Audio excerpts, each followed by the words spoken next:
Seen early Middle Ages in the marketplace.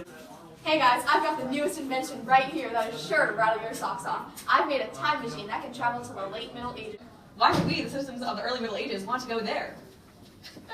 Hi, I'm from the late Middle Ages and I'm here to tell you what has changed.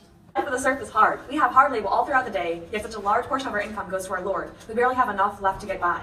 We can't leave our jobs either because no one can move from their financial rank.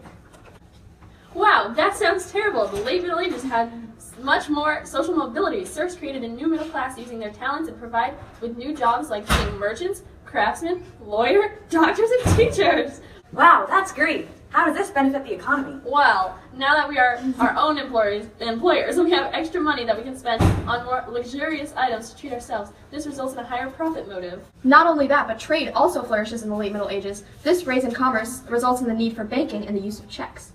But what if I like farming? Although it's hard, I like being in the field. Well, if you still want to work in agriculture, there are a lot of technological advancements that make working even easier. These include, but are not limited to, horse instead of using oxen for plowing, the 3-field system, and an overall more efficient agricultural system. Oh my God. Speaking of God, Ava, why don't you tell Isabel about how the church changed during the plague? It was called the bubonic plague, and it took over 40 million lives. People originally thought that it was God's wrath after so many people sinning. Well, of course, God will punish those who sin by threatening their chances of salvation, which is everyone's goal in the afterlife. Exactly. However, after prayer upon prayer, and people were still severely suffering from the extreme dangerous illness that could kill a person in just 5 days. Yes, at that point when praying, going to the churches, and the Pope's methods were not healing and saving them, people began doing anything to hopefully end the plague. English citizens went as far as locking their gates and doors, which ended up backfiring by killing half of its population. The plague seemed inescapable, even with people praying and requesting help from the Pope. So even though people prayed, they weren't safe? Correct. Speaking of the Pope, which one are you referring to? What do you mean? There's only one Pope. Or is there?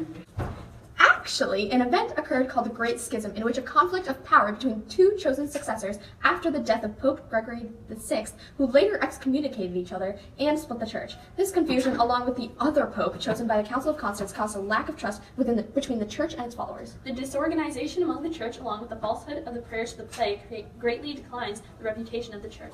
Although the plague was certainly not the highlight of the late Middle Ages, those who survived continued their lives and legacies. What are more good legacies? For one, you know how knights in the early Middle Ages wore heavy armor that could have been very constricting? Yes.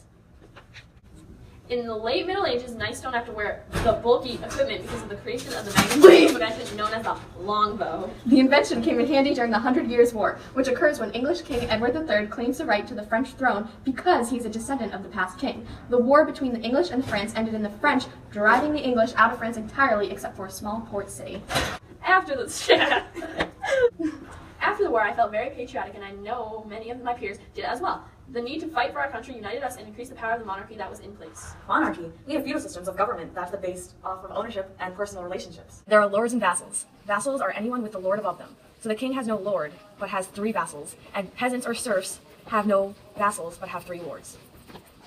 Not in the late Middle Ages. The system of government evolved with a changing society and became a monarchy with nation-states. A lot of changes occurred through the transition between the early Middle Ages to the late Middle Ages. You should buy our time machine and travel to the future because it is a land of opportunity, social mobility, and innovation. It is your future to travel to the future.